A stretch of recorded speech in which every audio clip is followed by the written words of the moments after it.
అందరికీ శుభోదయం. నా పేరు దీక్షిత్. నేను 3వ తరగతి చదువుతున్నాను. ఈరోజు నేను విరామ చిహ్నాలు గురించి చెప్పబోతున్నాను.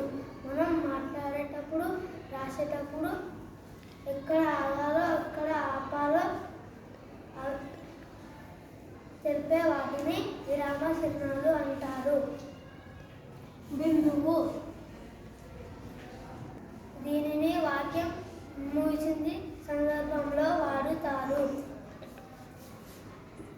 ఉదాహరణ: సరిత అన్నం తింటుంది. వాక్యాంశ బిందువు,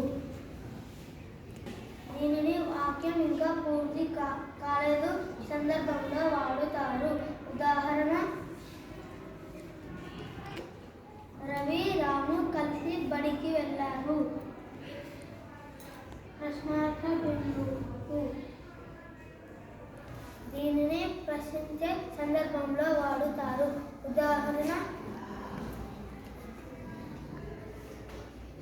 నీ పేరేం పేరు?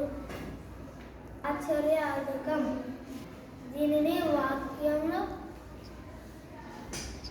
ఆశ్చర్యం పూర్తి కాలేదు కొలిపే సందర్భంలో వాడుతారు. ఉదాహరణ: అబ్బో, హైదరాబాద్ ఎంత పెద్ద ఉందో. ధన్యవాదాలు.